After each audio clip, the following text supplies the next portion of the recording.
এ ফিলিস্তিনি পতাকা সারা বিশ্বের সুনাম, গর্ব, গৌরব, সর্বশ্রেষ্ঠ ইসলাম জাতির এই পতাকা হাশরের মাঠের ময়দানে দেখা যাবে।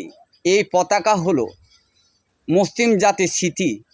এই ফিলিস্তিনি পতাকার সম্মান রক্ষা করার জন্য সারা বিশ্বের মুসলিম জাতি যার যার অবস্থান থেকে প্রতিবাদ নিয়ে বাগের গর্জন করে জাতির সামনে আসুন। এ যুদ্ধে মুসলিম জাতির বিজয় হবে, জাতি হারবে। সাক্ষী রাখলাম এই ফিলিস্তিনি পতাকা, সাক্ষী রাখলাম খোলা আকাশের নিচে জমিন, আর সাক্ষী রাখলাম মহান আল্লাহ, আর সাক্ষী রাখলাম আমাদের প্রিয় নবী রাসূলকে।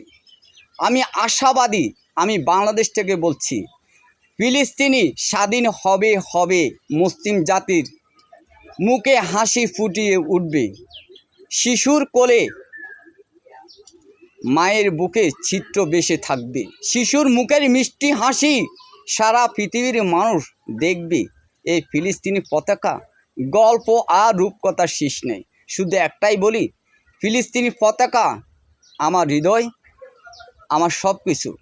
এই ফিলিস্তিনি পতাকার জন্য আমার বাকি জীবনটা যদি আমার অশ্রু বিসর্জন করিয়ে মুছি, তারপরে ফিলিস্তিনি পতাকার ভালোবাসা আমার থেকে বোঝা সম্ভব না। আমি কেমন ভালোবাসি ফিলিস্তিনি পতাকাকে, ফিলিস্তিনি জাতিকে, মুসলিম জাতিকে, আল আকসা মসজিদকে, নবী রাসূলকে, আল্লাহ রাসূলকে আমি সবচেয়ে বেশি ভালোবাসি।